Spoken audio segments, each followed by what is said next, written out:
تو سورہ حجرات میں اللہ تعالیٰ نے ان جزیات کو موضوع بنایا ہے. اچھا. یعنی یہ بتایا ہے کہ مسلمانوں کے معاشرے میں کیا چیزیں ہیں جن کا آپ کو ہر حال میں لحاظ رکھنا ہے. تو کبھی بہت چھوٹی سی سورہ ہے, لوگوں سے کہیے کہ وہ اس کا مطالعہ کریں. قرآن مجید میں سورہ حجرات کو نکالیں. استاذ امام تو یہ کہتے ہیں کہ یہ سورہ ہے جس میں در حقیقت مسلمانوں کو رسول اللہ صلی اللہ علیہ وسلم کے بعد جو کچھ پیش آنے والا ہے اس کو موضوع بنایا گیا ہے. اچھا. یعنی اب تمہارا معاشرہ بن گیا, تمہاری سوسائٹی وجود پذیر ہو گئی, اس کے اندر اب کیا محاسن ہونے چاہیے, اس میں کن چیزوں کا خیال رکھنا ہے. تمہیں کوئی خبر ملتی ہے تو تمہارا رد عمل کیا ہونا چاہیے. تم نے کسی کے بارے میں کوئی بات کرنی ہے تو کیا بدگمانی کرو گے, کیا تحقیق کے بغیر بات کر دو گے. حسن ظن کے حدود کیا ہیں, اللہ تعالیٰ کو بدگمانی کتنی ناپسند ہے, اس کے نتائج کیا نکلتے ہیں. غیبت کیا چیز ہے, چغلی کیا چیز ہے. آپ کسی دوسرے کے بارے میں کوئی بات کرتے ہیں اور اس کی ٹو میں رہتے ہیں تو اس سے کیا نقصانات ہوتے ہیں. تو ایک پوری فہرست ہے جو بیان کر دی گئی ہے, اور اس میں یہ کہا گیا ہے کہ تم اپنے تعلق کے معاملے میں, یعنی انسانی تعلق کے معاملے میں تو حساس ہو. اس کے بعد جو ایمان کا رشتہ پیدا ہوا ہے اس میں انما المؤمنون اخوہ, تم سب بھائی بنا دیے گئے ہو. تو کوئی اپنے بھائی کے بارے میں غلط رویہ کیسے اختیار کر سکتا ہے. اور ہمارے دین نے جو بحیثیت مجموعی رویے کی تعلیم دی ہے اس کو عربی زبان کا ایک نہایت خوبصورت لفظ ادا کرتا ہے کہ الدین والنصیحہ, دین خیرخواہی کا نام ہے. تو میں اگر آپ کا خیرخواہ ہوں تو یہ کیسے ہو سکتا ہے کہ میں آپ کو رسوا کروں, یہ کیسے ہو سکتا ہے کہ میں آپ پر بیجا الزامات لگاؤں, یہ کیسے ہو سکتا ہے کہ میں آپ کو اتہامات کا ہدف بنا لوں. یہ ممکن ہی نہیں ہے کسی مسلمان کے لیے. تو میرے نزدیک تو یہ وہ چیزیں ہیں کہ جو سیاستدان اور دانشور اور علماء تو بہت بڑی چیز ہیں, عام مسلمان کو بھی ہر حال میں ملحوظ رکھنی چاہیے. یعنی ہماری زندگی میں, ہماری گفتگوؤں میں, ہماری معیشت میں, کاروبار میں, دفتروں میں, ہر جگہ سورہ حجرات کی یہ ہدایات ہمارے سامنے رہنی چاہیے. یہ آخری درجے کی بدقسمتی کی بات ہے کہ ہم کبھی تحقیق کی ضرورت محسوس نہیں کرتے. ہم سنی سنائی باتیں آگے پہنچا دیتے ہیں. ہم نے کسی چیز کے بارے میں ادنا درجے کا تأمل بھی نہیں کیا ہوتا لیکن بڑے سے بڑا الزام لگا دیتے ہیں. یہ آپ کو یاد ہوگا کہ میں نے مسلمانوں کی تاریخ پر گفتگو کرتے ہوئے ایک اصول کی جانب توجہ دلائی تھی. میں نے یہ عرض کیا تھا کہ عام واقعات کی روایات ہیں, آخر ہم تاریخی میں پڑھتے ہیں, بیان بھی کرتے ہیں, فلاں وقت پہ فلاں کی وفات ہوئی, فلاں پہ پیدائش ہوئی, یہ واقعات پیش آئے. اس میں آپ تساہل برت لیں کوئی فرق نہیں پڑتا. لیکن اگر کسی شخص پر کوئی اخلاقی الزام ہے اس میں اور وہ روایت بیان کی جا رہی ہے تو اب آپ کی ذمہ داری ہے کہ آپ اس کی آخری درجے میں تحقیق کریں. ٹھیک. یہ کوئی آسان سی بات نہیں ہے. تنقید کرنی ہے آپ کو کسی چیز پر تو تنقید تنقیس میں تبدیل ہو جائے, یہ تو آخری درجے کا گناہ ہے. یعنی کسی کا آپ زبان کے پہلو سے مذاق اڑائیں, کسی کی صورت شکل کے اوپر آپ تان کریں, کسی کا نام بگاڑیں, ان میں سے ایک ایک چیز کو لے کر قرآن مجید نے بتایا ہے کہ یہ کبیرہ گناہ ہے, چھوٹی چیزیں نہیں ہیں. کسی کا نام بگاڑنا تک, ولا تنابزوا بالالقاب. تو اس لیے ہم میں سے ہر شخص کو, خواہ وہ عامی ہے, خواہ وہ عارف ہے, خواہ وہ بڑا ہے, خواہ وہ چھوٹا ہے, خواہ وہ شریف ہے, خواہ وہ وضیع ہے, اس کا خیال رکھنا چاہیے کہ مسلمان کی زندگی کا سب سے بڑا امتحان یہی ہے کہ باہمی تعلقات میں وہ اللہ تعالیٰ کے حدود کے اندر رہے اور کبھی اپنے اخلاقی وجود کو رسوا نہ کرے. اس کے بعد اگر کوئی آدمی رہنمائی کے منصب پر فائز ہے تو اس کی ذمہ داری تو 1000 گنا بڑھ گئی ہے. اس لیے کہ لوگ اس کو دیکھ کر سیکھتے ہیں, اس کی باتوں سے حظ اٹھاتے ہیں, اس کو اپنا آئیڈیل بناتے ہیں, اس کو اپنے لیے نمونے کے طور پر سامنے رکھتے ہیں. تو اس کی ذمہ داری تو بڑی غیر معمولی ہے. رسول اللہ صلی اللہ علیہ وسلم نے جب مختلف بادشاہوں کو خطوط لکھے تو اس میں یہ کہا ہے کہ تم لوگ جس گناہ کا ارتکاب کرو گے اس میں رعایا کی ذمہ داری بھی تم پر آ جائے گی. تو ایک لیڈر یا ایک رہنما جب لوگوں کو غلط تربیت دیتا ہے, ان کو غلط زبان سکھاتا ہے, جب اخلاقی حدود سے اوپر اٹھ کر باتیں کرتا ہے, جب وہ لوگوں پر الزامات لگاتا ہے اور تحقیق کے بغیر الزام لگاتا ہے, جب اس سے پوچھا جاتا ہے کہ اس کی تمہارے پاس کوئی دلیل یا کوئی ثبوت ہے تو اس کے پاس کچھ نہیں ہوتا, لیکن ایسے لگتا ہے کہ جیسے زبان کی غلاظت ہے جو آپ نے ہر جگہ باہر پھینک دی ہے۔ تو جو شخص بھی یہ کام کرتا ہے وہ نہ صرف یہ کہ خود ایک بڑے گناہ کا ارتکاب کرتا ہے، وہ لوگوں کو جو تربیت دے رہا ہے اس کی ذمہ داری بھی اس کے کندھوں پر آتی ہے۔ اچھا، گناہ پھیل گیا۔ جب کوئی عالم، جب کوئی دانشور، جب کوئی رہنما، جب کوئی سیاستدان اس طریقے سے پبلک میں آ کے ان گناہوں کا ارتکاب کرے گا، یعنی لوگوں کے نام بگاڑے گا، جب وہ ان پر غلط الزامات لگائے گا، جب وہ ان کا تمسخر اڑائے گا، جب وہ ان کے بارے میں غیبت کرے گا، یا لوگوں کے بارے میں ایسی باتیں لوگوں کے سامنے کہے گا کہ جن کی کوئی بنیاد نہیں ہوگی، یا ان کے بارے میں غلط پروپیگنڈا کرے گا، یا ان کی بات کو بگاڑے گا، اس کو صحیح جگہ پر رکھ کر بیان نہیں کرے گا، تو آپ جانتے ہیں کہ اس کا نتیجہ کیا نکلے گا؟ اس کا نتیجہ یہ نکلے گا کہ جن ہزاروں لوگوں پر اس کے اثرات ہوں گے اور جو کروڑوں لوگ اس کے نتیجے میں آرا قائم کریں گے اور وہ اپنے رویے اس کی روشنی میں مرتب کریں گے، ان سب کی ذمہ داری بھی اس رہنما کے اوپر آ جائے گی۔ تو اس میں تو خبردار کرنا چاہیے، یعنی یہ محض کوئی تنقید کی چیز نہیں ہے، یہ تو بڑی خیرخواہی کی چیز ہے کہ اس طرح کے رہنماؤں کو، لیڈروں کو، دانشوروں کو، علماء کو متنبہ کیا جائے۔ ہم تو مذہبی طبقے کا ماتم کرتے ہیں کہ وہ دین پڑھتے ہیں، دین پڑھاتے ہیں، اس کی کتابیں سناتے ہیں، سارا دن حدیثیں لوگوں کو سناتے ہیں، لیکن جس وقت وہ اپنے مخالفین کے بارے میں بات کرتے ہیں تو ان کو یہ احساس نہیں ہوتا کہ وہ کیا زبان بول رہے ہیں، کیا لب و لہجہ اختیار کر رہے ہیں، کیا اتہام باندھ رہے ہیں، کن چیزوں کی نسبت کر رہے ہیں۔ اس میں تو ایک ایک قدم آپ کو سوچ کر رکھنا ہوتا ہے۔ یہ بات ہمیشہ یاد رکھنی چاہیے کہ اگر آپ کسی کے محاسن بیان کر رہے ہیں، تعریف کر رہے ہیں کسی کی، اس میں کوئی مبالغہ ہو گیا، اس سے بھی اجتناب کرنا چاہیے، تو چلیے قابل معافی ہے۔ لیکن جب آپ تنقید کرنے اٹھے ہیں تو آپ کی اولین ذمہ داری یہ ہے کہ تنقید تنقیس نہ بن جائے، اور اگر تنقید کرنی ہے تو وہ آخری درجے کی تحقیق کے بعد ہو، یعنی آپ نے دوسرے کا موقف سمجھ لیا، اس سے متعلق ہر چیز کو اگر لکھا تھا تو پڑھ لیا، اگر سننا تھا تو سن لیا، ایک ایک چیز کو اس کے اندر اتر کر جانا، اس کی جگہ پر کھڑے ہو کر اس کے موقف کو سمجھا، پھر اس کا موقف جیسے کہ ہے اس کو بیان کیا، اور پھر اس کے بعد یہ بتایا کہ اس میں فلاں اور فلاں پہلو سے یہ چیز قابل تنقید ہے۔ یہ وہ شائستہ تنقید ہے، مہذب تنقید ہے کہ جس کے اثرات سوسائٹی کے اوپر علم کی افزونی کی شکل میں ہوتے ہیں۔ یہ تنقید تو ہوا اور پانی کی طرح معاشرے کی ضرورت ہے۔ یہ تنقید علم کے معاملے میں بھی ہوگی، عمل کے معاملے میں بھی ہوگی، رہنماؤں پر بھی ہوگی، لیڈروں پر بھی ہوگی، لیکن اگر تنقید کو آپ تنقیس بنا دیں،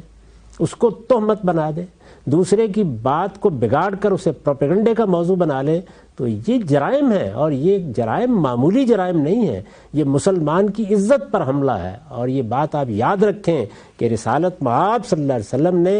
جو سب سے بڑی نصیحت اور آخری نصیحت ہمیں کی اور حجۃ الوداع کے موقع پر کی، وہ کیا تھی کہ مسلمان کی جان، مسلمان کا مال، مسلمان کی آبرو، اس کو حرمت حاصل ہے۔ تو جب آپ کسی کی عزت پر حملہ آور ہوتے ہیں تو آپ در حقیقت اس کی حرمت پامال کر رہے ہوتے ہیں۔ یہ معمولی درجے کی چیز نہیں ہے، یہ کبائر ہیں جن کا ارتکاب لوگ کرتے ہیں اور ان کو ادنا درجے میں احساس نہیں ہوتا کہ وہ یہ کیا کرنے کے لیے جا رہے ہیں۔ اسی پر یہ آپ کو یاد ہوگا کہ میں نے توجہ دلائی تھی، شاید زیادہ عرصہ نہیں ہوا، کہ ہم جب مذہبی دائرے میں بھی تنقید کرتے ہیں تو اس وقت بھی ہمارا لب و لہجہ کیا ہونا چاہیے، ہمیں کن چیزوں کو کس طرح بیان کرنا چاہیے۔ وہ بڑے لوگ، وہ مسلمان امت کے علماء جن کی بڑی خدمات ہے، ہم جب ان پر تنقید کریں تو وہاں ہمیں کن چیزوں کا لحاظ رکھنا چاہیے۔ تنقید یہ تو ہوا اور پانی کی طرح میں نے عرض کیا کہ ضرورت ہے۔ تنقید کا مطلب یہ ہے کہ ہم اصل میں کسی چیز کے بارے میں غلط فہمی کو دور کر رہے ہیں۔ وہ غلط فہمی عملی نوعیت کی بھی ہو سکتی ہے اور وہ علمی نوعیت کی بھی ہو سکتی ہے۔ اگر ایک چیز غلط ہو گئی ہے اور وہ علم میں غلط ہے، اس کے بھی برے نتائج نکلیں گے، اگر وہ عمل میں غلط ہے اس کے بھی برے نتائج نکلیں گے۔ تو تنقید کیا کرتی ہے؟ وہ تنقیح کا عمل کر کے بتاتی ہے کہ ہمیں اس غلطی سے نجات پانی ہے۔ علم کی غلطی ہے تو اس سے علم کو صاف کرنا ہے، اور عمل کی غلطی ہے تو اس کو دور کر کے عمل کو پاکیزہ بنانا ہے۔ یہی تو در حقیقت ہماری ساری زندگی ہے، یعنی علم اور عمل کو پاکیزہ تر بنانے کی جدوجہد یہ ہر جگہ مطلوب ہے۔ یہ دین میں مطلوب ہے، دین کے حوالے سے دنیا میں بھی مطلوب ہے۔ ہر علم میں آپ یہی کام کر رہے ہوتے ہیں، اور دنیا میں بھی ترقی کے راستے اسی سے کھلتے ہیں کہ تنقید کا مزاج پیدا کر لیا گیا ہے۔ لیکن تنقید کا مطلب یہ نہیں ہے کہ تمسخر اڑائیں، تنقید کا مطلب یہ نہیں ہے کہ آپ لوگوں کو متنفر کریں، تنقید کا مطلب یہ نہیں ہے کہ آپ الزامات لگائیں، تنقید کا مطلب یہ نہیں ہے کہ آپ پروپیگنڈے کا طریقہ اختیار کریں۔ تنقید ایک بڑا سنجیدہ عمل ہے اور یہ خدا کے سامنے جواب دہی کے احساس کے ساتھ کرنا چاہیے، جس میں آپ دوسرے کا موقف بالکل درست متعین کر کے اس کے اوپر اس جگہ سے تنقید کریں کہ وہ بھی اس کو سنیں تو یہ کہیں کہ اس شخص نے میری مدد کی ہے اور میرے لیے کسی بات پر دوبارہ غور کرنے کا راستہ کھولا۔ صاحب سبحان اللہ، بہت ہی خوبصورتی سے آپ نے بڑی تفصیل سے اور بڑے درد دل، اور اس کو آپ کہتے ہیں ایک ہماری قوم کے اندر جو نفسیات پیدا ہو رہی ہے اور جو نقصان ہو رہا ہے معاشرے کا، اس کو بھی آپ نے سامنے رکھ کے گفتگو کی۔ یہ بیان فرمائیے کہ میں آپ کے سامنے عملی مسئلہ رکھتا ہوں، سیاستدانوں کو جب ہم یہ بات کرتے ہیں، سمجھاتے ہیں، تو ان کی عملی مجبوری تو یہ ہے کہ جی حلقے میں جانا ہے، تقریر کرنی ہے، یہ ثابت کرنا ہے عوام پہ کہ میں بہتر ہوں، اگلا برا ہے، تبھی مجھے ووٹ دو اور منتخب کرو۔ تو اب سیاستدان جو ہیں وہ اگر اس طریقے سے فکری انداز میں اور ایشو بیسڈ اور جس کو کہتے ہیں حقائق پر مبنی تنقید کریں گے تو پھر سیاست کا بازار کیسے آگے گرم ہوگا، وہ کیسے آگے بڑھے گا؟ ہمارے ہاں تو الیکشنز ہیں، افراتفری ہے، جس کو آپ کہتے ہیں جوشیلی تقریریں ہیں، سیاستدان پھر کیسے وہ اپنی آرزو کو پورا کریں کہ جس سے وہ عوام کو بتائیں بھئی ہم بہتر ہیں، فلاں آدمی بہتر نہیں۔ یہ کہنے کی ضرورت کیوں پڑ گئی ہے کہ فلاں آدمی بہتر نہیں ہے؟ پہلے تو آپ یہ بتائیے کہ آپ کیا پروگرام لے کے آئے ہیں، آپ کا منشور کیا ہے؟ کیا آپ نے قومی مسائل کا تجزیہ کیا ہے؟ کیا آپ کو اندازہ ہے کہ اس وقت ہماری قوم کو جو سیاسی، سماجی، معاشی مسائل درپیش ہیں ان میں آپ کا کوئی کنٹریبیوشن ہے؟ اور اگر وہ ہے تو اس کو آپ حلقے میں جائیے، لوگوں کو ایجوکیٹ کیجئے۔ سیاست کیا لوگوں میں ہیجان برپا کرنے کے لیے ہوتی ہے؟ اس کا مقصد تو یہ ہونا چاہیے کہ لوگوں کو احساس دلایا جائے کہ ان کے سیاسی نصب العین کیا ہونے چاہیے، ان کو کن چیزوں کو موضوع بنا کر گفتگو کرنی چاہیے سیاست پر، ان کو زندگی کے مختلف معاملات میں کن چیزوں کی درستی کے لیے کیا راستے اپنانے چاہیے۔ سیاست کے جو بڑے بڑے موضوع ہیں وہ یہ تو نہیں ہے کہ آپ دوسرے کی تنقید کریں، ہاں البتہ یہ ہے کہ اگر دوسرے نے کوئی ایسا کام کیا ہے کہ جس کام میں آپ سمجھتے ہیں کہ قوم کا نقصان ہوا ہے یا ملک کو کوئی نقصان پہنچا ہے تو پھر آپ دلائل کے ساتھ تنقید کر کے بتائیں، یعنی متعین کر کے بتائیں کہ یہ نقصان ہے۔ مثال کے طور پر ہمارے ملک میں یہ آپ جانتے ہیں کہ بندوق ملک پر قبضہ کرتی رہی ہے، اب کسی موقع پر یہ بتانے کی ضرورت ہوتی ہے کہ اس کے نقصانات کیا ہیں، تو یہاں پر بھی کسی فرد کو موضوع بنانے کی ضرورت نہیں ہے۔ آپ یہ بتائیے کہ دنیا کے اندر اگر آپ ایک اچھا نظام قائم کرنا چاہتے ہیں تو اس کے خد و خال کیا ہونے چاہیے، اور اگر بندوق کے زور پر حکومتیں قائم کی جائیں تو اس سے کیا نقصان ہوتا ہے۔ اسی طرح یہ یاد ہوگا آپ کو کہ میں نے بار بار توجہ دلائی ہے کہ سیاست میں کچھ چیزیں جن کو آدرش بننا چاہیے، نصب العین بننا چاہیے، جیسے یہ کہ ہمارے ہاں سچی جمہوریت ہو، یعنی نزاعت کا فیصلہ جمہوری اصولوں کے اوپر کیا جائے، لوگوں کو اپنی بات کہنے کی آزادی ہو، ان کے بنیادی حقوق کی حفاظت کی جائے،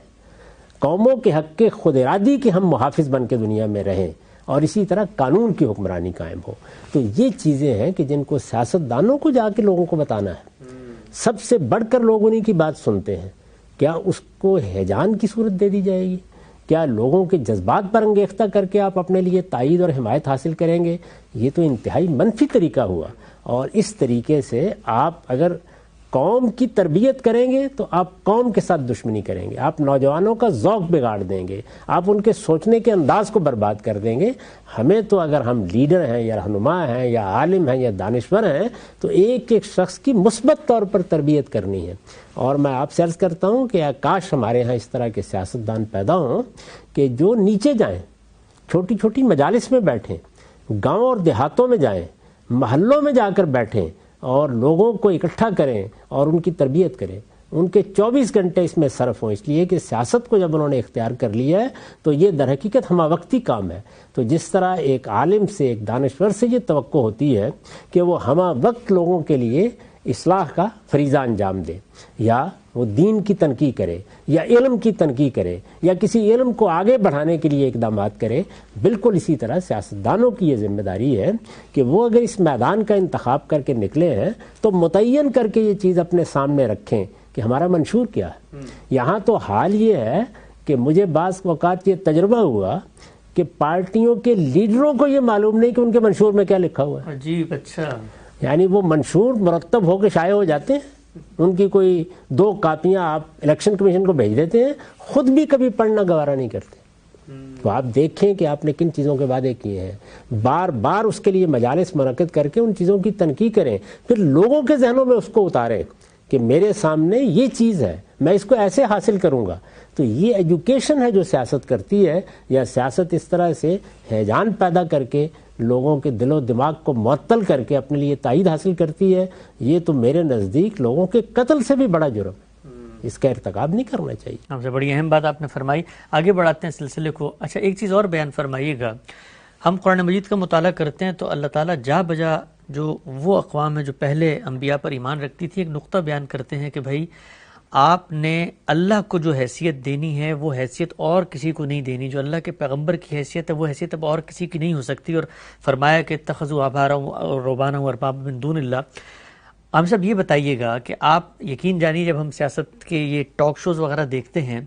بالکل واضح اخلاقی انحطاط ایک کارکن کے سامنے، ایک منتخب رکن کے سامنے رکھا جاتا ہے اپنے سیاسی لیڈر کا، لیکن وہ اس سے ایسے ہی نظریں پھیر لیتا ہے جیسے کوئی شخص اللہ کو ماننے کے بعد ہم نے دیکھا ہے کہ اس کے سامنے آپ ہدایت کی بات رکھیں تو وہ آنکھیں بند کر لیتا ہے. تو یہ جو ہمارے یہاں ایک پوری صورتحال بن گئی ہے کہ کسی پارٹی کا ممبر ہونے کا مطلب یہ ہے کہ اب آپ نے پارٹی کے رہنما کی ہر غلط کو بھی صحیح کہنا ہے، اور جو کچھ وہ آپ کو کہے گا، جو تنقیدات آئیں گی اس کے اوپر بالکل پردہ ڈال لیں گے. تو یہ تو ایک لحاظ سے رویہ، دینی لحاظ سے بھی بڑا غلط رویہ ہے. دینی لحاظ سے تو بہت بڑی بات ہے. یعنی جو عام اخلاقیات ہیں جن کا شعور اللہ نے ہر انسان کو دیا ہے، جو وہ لے کر پیدا ہوتا ہے، جس کو عالمگیر صداقت کی حیثیت حاصل ہے، اس کی روشنی میں دیکھ لیں. یہ جو باقی دنیا ہے انہوں نے قرآن پڑھ کر یہ چیزیں سیکھی ہیں. یہ نہیں ہے کہ ہر جگہ تطہیر ہو گئی ہے یا آخری درجے کی تطہیر ہو گئی ہے، لیکن آپ ان ملکوں میں دیکھیے جہاں سیاست محکم ہوئی ہے،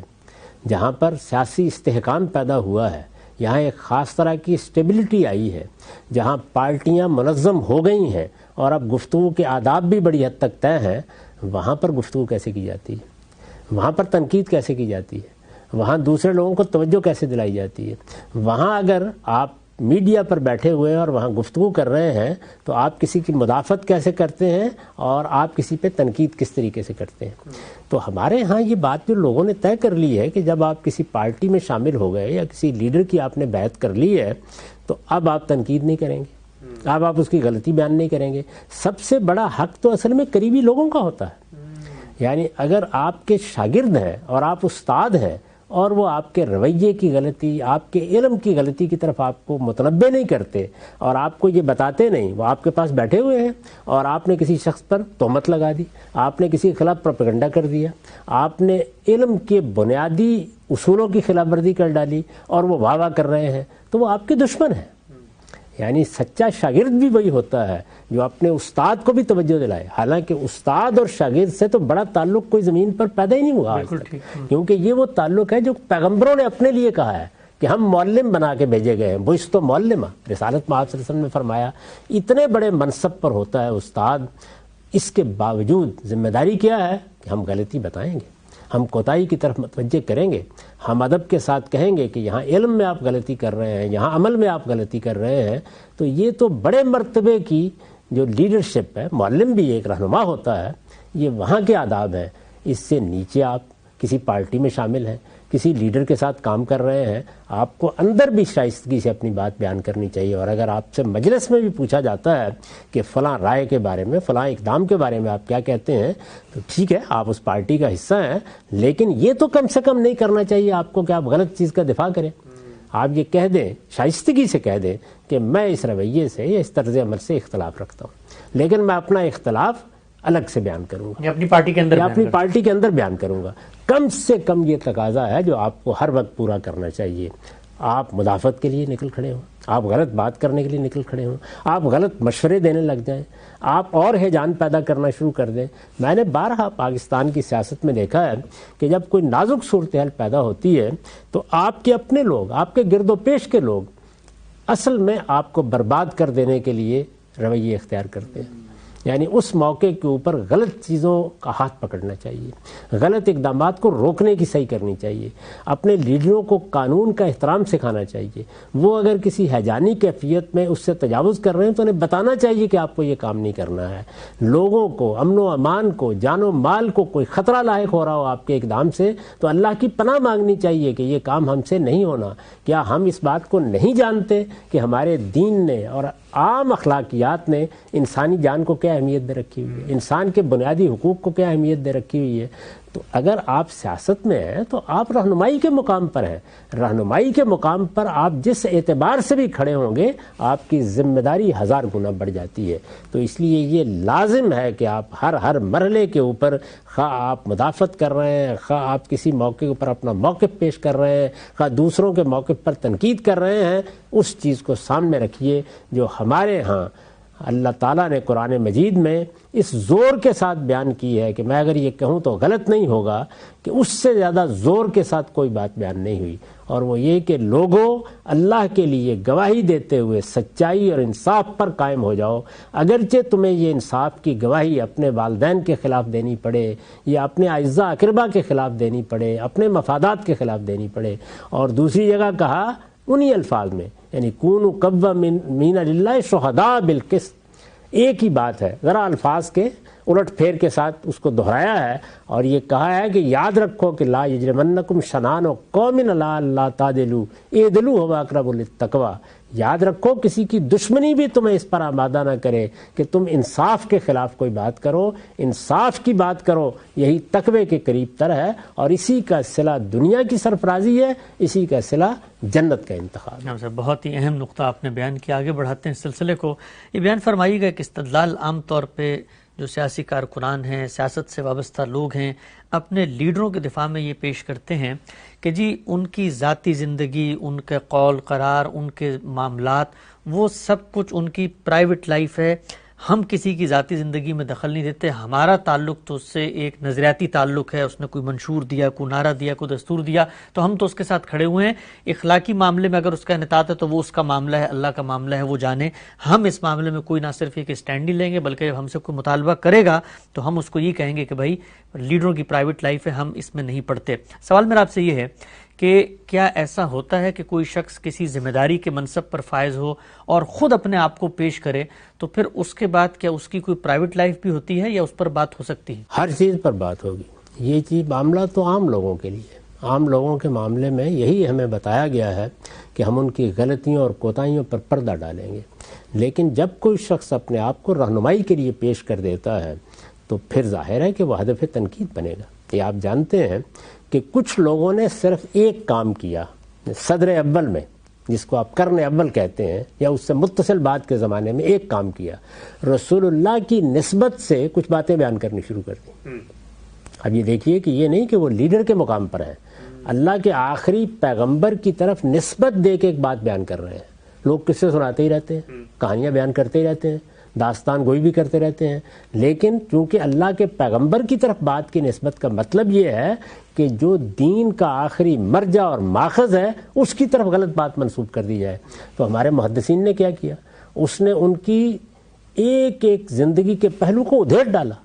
اور آج کتابیں اس پر لکھی گئی ہیں کہ ان کا کردار یہ ہے، ان کی سیرت یہ ہے، ان کا گھر یہ ہے، ان کا باہر یہ ہے، ان کے تعلقات یہ ہیں، یہ جھوٹے ہیں، یہ لپاٹیے ہیں۔ ایک ایک آدمی کو بیان کیا۔ کیوں بیان کیا؟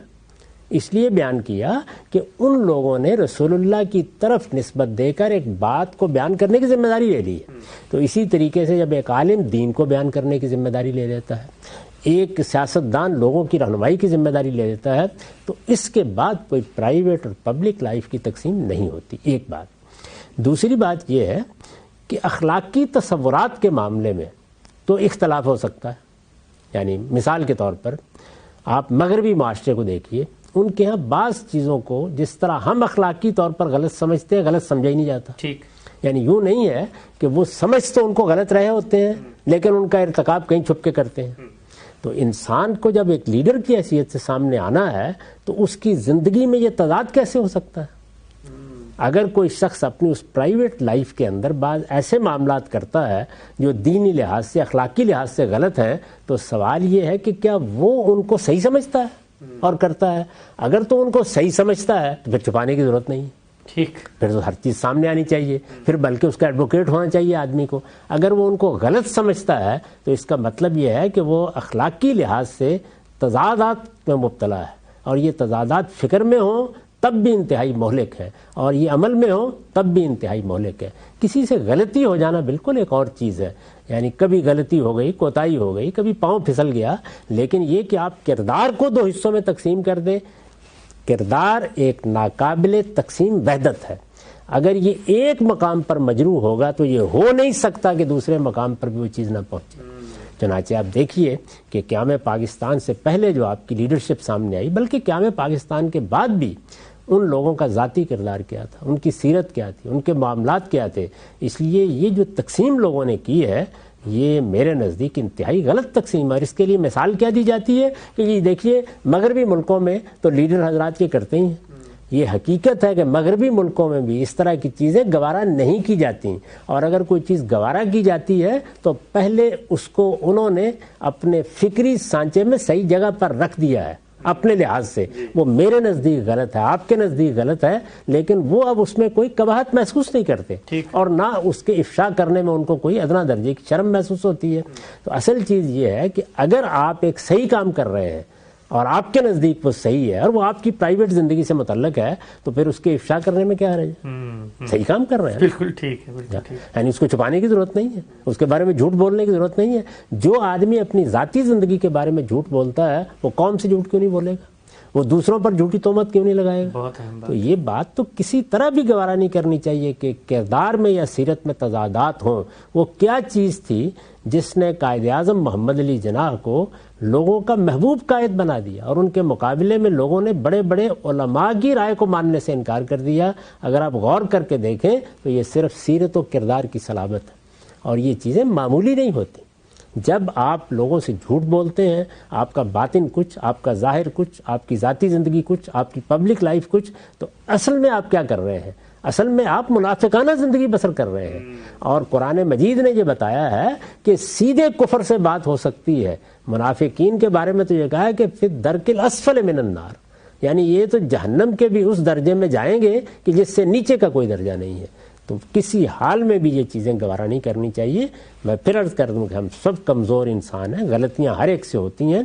غلطی ہونا, کوتاہی ہونا, کبھی پاؤں پھسل جانا, انسان کا اس پر رجوع کرنا, توبہ کرنا, یہ اور چیز ہے. اور زندگی کو دو حصوں میں بانٹ لینا کہ یہ میری ذاتی زندگی ہے اور یہ میری پبلک زندگی ہے, اگر یہ ہے تو پھر آپ لیڈرشپ چھوڑیے, اطمینان سے جا کے عام آدمی کی زندگی بسر کیجیے. وہاں ہمیں یہی حکم دیا گیا ہے کہ پردہ ڈالا جائے اور اس شخص کو نصیحت کر کے درست کرنے کی صحیح کی جائے, لیکن لیڈروں کے لیے اس طرح کی کوئی رعایت نہیں. سر بڑی اہم بات آپ نے فرمائی ہے. آگے بڑھاتے ہیں سلسلے کو. ایک عملی اطلاقی مشکل کا بھی حل بیان فرمائیے گا. اگر کوئی سیاستدان آپ کے اس اخلاقی مشورے پر عمل کرتا ہے تو وہ تو یہ کہے گا کہ جی میں نے اگر اعلان کر دیا کہ مجھ سے ماضی میں یہ کچھ ہوا تھا تو پھر تو میرا کیریئر, میری سیاست, یہ قوم تو پوری زندگی مجھے معافی نہیں کرے گی, بلکہ میں تو اپنے مخالفین کے ہاتھ میں کتنا بڑا ہتھیار دے رہا ہوں کہ وہ ہمیشہ لوگوں کو بتائیں گے بھائی یہ تو ماضی میں ایسا تھا. تو اقرار کرنے سے تو میرا سب کچھ ختم ہو جائے گا, بلکہ ہمارے ملک میں تو نااہل ہونے کی بھی ایک چیز موجود ہے. اگر آپ اپنے آپ کو بتا دیتے ہیں کہ آپ سے کوئی گناہ ہوا ہے تو وہ یہ کہتے ہیں کہ ایک بڑے مقصد کی خاطر, اور وہ بڑا مقصد یہ ہے کہ قوم کو ہم نے نجات دلانی ہے ان کرپشن سے, باقی چیزوں سے, تو ہم اس کے اوپر کمپرومائز کر لیتے ہیں. آپ جو بات بیان فرما رہے ہیں اگر آدمی وہ کہہ دے تو پھر اس کے بعد وہ سیاست کے میدان میں کھڑا تو نہیں رہ سکتا. میں یہ عرض کرتا ہوں کہ سیاست کے میدان میں کھڑا ہونا کون سا واجبات دین میں سے ہے. اگر آپ نے کوئی ایسی غلط بات کی ہے, میں آپ کو اطمینان دلاتا ہوں کہ اگر آپ یہ کہیں گے کہ مجھ سے غلطیاں ہوئی ہیں, میں کوتاہیاں مجھ سے سرزد ہوئیں, میں نے اپنے آپ کو پاک کر لیا ہے, میں نے توبہ کی ہے, میں نے اس سے رجوع کیا ہے, کوئی آدمی بھی آپ کے بارے میں اس طرح کی بات نہیں, بلکہ زیادہ کریکٹر بڑا ہوگا آپ کے کردار اور آپ کی سیرت کی تحسین کی جائے گی. یہ تو ماضی کے بارے میں ہے, لیکن یہاں تو جو المیہ ہے وہ یہ ہے کہ ہم اپنی موجودہ زندگی میں یہ کہتے ہیں کہ اس کو دو خانوں میں تقسیم کر دیا جائے. یہ تو آخری درجے کی چیز ہے. چلیے کسی نے اپنے ماضی کو اگر چھپا کے بھی رکھا ہوا ہے تو کوئی بات نہیں, ہم معاف کر دیں گے, لیکن میں آپ سے عرض کرتا ہوں کہ آپ کی سیرت اور کردار کو جس وقت آپ زندگی بسر کر رہے ہوتے ہیں دو خانوں میں تقسیم نہیں کیا جا سکتا. وہ ہر حال میں لوگوں کے سامنے آنے چاہیے, اور آپ کو ایسی زندگی بسر کرنی چاہیے کہ اگر آپ یہ محسوس کرتے ہیں کہ آپ اپنی حفاظت نہیں کر سکتے, یعنی ظاہر ہے کہ میں نے عرض کر دیا کہ غلطیوں کوتاہیوں کی بات نہیں ہے، وہ چھوٹی موٹی چیزیں ہر شخص سے ہوتی ہیں، لیکن یہ کہ آپ نے اپنی سیرت اور کردار کے اندر ایک پردہ ڈالا ہوا ہے اور دو خانوں میں تقسیم کر کے زندگی بسر کر رہے ہیں، تو پھر آپ کو توبہ و استغفار بھی کرنی چاہیے اور قیادت کا منصب چھوڑ کر اطمینان سے کسی خانقاہ میں جا کے اپنی اصلاح کرانی چاہیے۔ قوم کی قیادت کرنے کے لیے آنا ہے تو یہ دیکھیے جائزہ لے کے کہ آپ جس معاملے میں قیادت کر رہے ہیں اس کا کتنا علم رکھتے ہیں، اس کی کتنی اہلیت رکھتے ہیں، اس کے لیے بھی اپنا احتساب کرنا چاہیے۔ یعنی یہ حقیقت ہے کہ ہمارے اندر یہ جذبہ پیدا ہو جاتا ہے کہ ہمیں لوگوں کی رہنمائی فرمانی ہے، سیاست میں فرمانی ہے، علم میں فرمانی ہے، لیکن ہم اپنا جائزہ لے کر نہیں دیکھتے کہ ہمارے اندر کیا کوتاہیاں ہیں، تو ان کو دور کرنا چاہیے۔ یہ ہو سکتا ہے کہ آپ نے جب ابتدا کی ہو تو اس وقت بہت سی کوتاہیاں ہوں، لیکن پھر آگے بڑھیے اور سیکھیے، تربیت پائیے، اپنے اندر اہلیت پیدا کیجیے، اور اگر یہ معلوم ہو جاتا ہے کہ آپ ایک ایسا کام کر رہے ہیں کہ جس کی آپ کے اندر اہلیت نہیں ہے، تو مجھے یہ بتائیے کہ ایک آدمی اگر نشتر پکڑنا نہیں جانتا اور وہ جا کر آپ کا آپریشن کرنا شروع کر دے تو وہ صرف موت ہی کا باعث بنے گا۔ تو اس طرح کے لیڈر کہ جن کے اندر اہلیت نہیں ہوتی، جو قوموں کو لے کر نہیں چل سکتے، جو سیاست کو نہیں جانتے کہ وہ حقیقت میں کیا ہوتی ہے، جو سیاسی روایات کی پاسداری نہیں کر سکتے، جو قوم کو ساتھ اکٹھا نہیں کر سکتے، کیونکہ سیاست چیزوں کو جوڑنے کا نام ہے، یہ قوم کے اندر مختلف گروہوں کو ایک جگہ اکٹھا کرنے کا نام ہے، اس کے اندر بڑا تحمل، بڑی بردباری، بڑا حلم، بڑا تعلق پیدا کرنے کا داعیہ ہونا چاہیے۔ یہ صلاحیتیں آپ کے اندر نہیں ہیں تو پھر آپ ہر چیز کو بالکل پھاڑ کر رکھ دیں گے، اور اگر یہ کام کریں گے تو اس کے اثرات قوم کے اوپر اتنے برے پڑتے ہیں کہ پھر نسلیں ان کے نتائج بھگتتی ہیں۔ ٹھیک ہے اچھا، ہم سے بھی جو آپ نے آخری بات فرمائی کہ وحدت، لوگوں کو جوڑ کے رکھنا اور پھر ایک قومی سطح کا جس کو آپ کہتے ہیں اتحاد سامنے نظر آتا ہے، اس کے اوپر بھی ایک استدلال یہ پیش کیا جاتا ہے کہ بھائی یہ تو حق و باطل کی جنگ ہے، مثال کے طور پہ چور ہے تو چور کو چور نہ کہیں، اس سے ہم کیسے مثال کے طور پہ یہ کہیں کہ قومی وحدت یا قومی دھارے میں اس کو لے کر آئیں۔ ایک ڈاکو ہے تو ہم تو چور کو چور کہتے ہیں، ڈاکو کو ڈاکو کہتے ہیں، ہم تو لوگوں کو دیکھ کر ہی کہتے ہیں کہ بھائی بظاہر یہ اتنے امیر لگ رہے ہیں تو کہاں سے آئے، ان کے پاس پیسے آمدن سے زیادہ اثاثے ہیں۔ تو اگر ہم اس نقطے کو لے لیں کہ جی سیاستدان تو لوگوں کو لے کے چلتا ہے تو پھر چوروں کو کیسے ساتھ لے کے چلا جا سکتا ہے، اس کا پھر کیا جواب ہوگا؟ یہ دیکھیے، یہ تو متعین الزامات ہیں، یہ الفاظ آپ کی زبان سے نکلے ہی کیسے؟ ان کے لیے تو ضروری ہے، یعنی آپ ایک زانی کو زانی کہنے کے لیے بھی قرآن کی روح سے پابند ہیں کہ آپ کے پاس 4 گواہ ہونے چاہیے۔ بہت اہم بات۔ ہاں، آپ یہ زبان سے لفظ نہیں نکال سکتے، درا حالے کہ آپ نے اپنی آنکھوں سے دیکھ لیا ہے۔ تو اس وجہ سے کسی کو چور کہنا، کسی کو ڈاکو کہنا، کسی پر الزام لگانا، یہ کوئی آسان چیز ہے؟ یعنی یہ بات آپ زبان سے کہہ دیں گے اور اس کے بعد آپ سے پوچھا جائے گا کہ آپ کے پاس اس کا کیا ثبوت ہے، اور پھر آپ کے پاس کوئی ثبوت نہ ہو اور آپ نے ہاتھ جھاڑ کے دکھا دیں، یہ نہیں ہو سکتا۔ اگر آپ نے کسی پر الزام لگایا ہے تو اس کا مطلب ہے کہ آپ نے اس کی حیثیت عرفی پر حملہ کر دیا ہے۔ یہ تو ہماری بدقسمتی ہے کہ ہمارے ملک میں عدالتی نظام کبھی ایسا بن ہی نہیں سکا کہ آپ کسی شخص پر الزام لگا دیں تو وہ اگر عدالت میں جائے اور یہ کہے کہ میں ازالہ حیثیت عرفی کے لیے آیا ہوں تو کسی مقدمے کا کہیں آپ کی زندگی میں فیصلہ ہو جائے۔ ورنہ آپ باہر کی دنیا میں یہ کام کر کے دیکھیے، پھر آپ کو معلوم ہو جائے گا کہ اس طرح کے الزامات لگانے کے نتائج کیا نکلتے ہیں۔ تو ہمارے دین میں اس کے لیے قانون سازی کی گئی ہے، آپ سمجھتے ہیں، یعنی آپ کا احساس ہے، میں کہتا ہوں آپ نے خود کسی جرم کو دیکھ لیا ہے تو یہی راستہ ہے کہ آپ قانون کا طریقہ اختیار کریں گے، اور اگر آپ نے خود دیکھا ہے تو پھر اپنی ذاتی شہادت کے طور پر بیان کریں گے۔ لیکن یہ کہ سنی سنائی باتیں ہوں، آپ نے اندازے لگا لیے ہوں، آپ نے محض ایک تاثر قائم کر لیا ہو، یہ بہت بڑے جرائم ہیں۔ نہ انفرادی سطح پر کسی کو اس کا ارتکاب کرنا چاہیے، نہ اجتماعی سطح پر اس کا ارتکاب کرنا چاہیے۔ یہ سیاست میں جو زبان ہم بولنا سیکھ گئے ہیں، یہ زبان سیاست کی زبان نہیں ہے۔ ہمیں کیا کرنا ہے؟ اپنا منشور پیش کریں، اپنے نظام کا جائزہ لیں، ان چیزوں کو ہدف بنائیں جو ہمارے ملک میں، ہماری قوم میں اعلیٰ درجے کی پیدا ہونی چاہیے، ان کی آبیاری کے لیے جو کچھ آپ کر سکتے ہیں کریں۔ آپ کی کوئی پارٹی ہے، آپ کا کوئی نقطہ نظر ہے، اس کو لوگوں کے دل دماغ میں اتاریں، بتائیں کہ اس کے ذریعے سے آپ کیا تبدیلیاں پیدا کرنا چاہتے ہیں۔ اور جب دوسروں پر آپ تنقید کریں تو یہ الزامات لگا کے تنقید نہیں ہوتی، تنقید وہ تنقید ہوتی ہے کہ جس میں اگر آپ سے پہلے کچھ لوگ حکومت کرتے رہے ہیں یا آج آپ کے حریف ہیں تو آپ یہ بتائیں کہ ان کے منشور میں کیا خرابی ہے،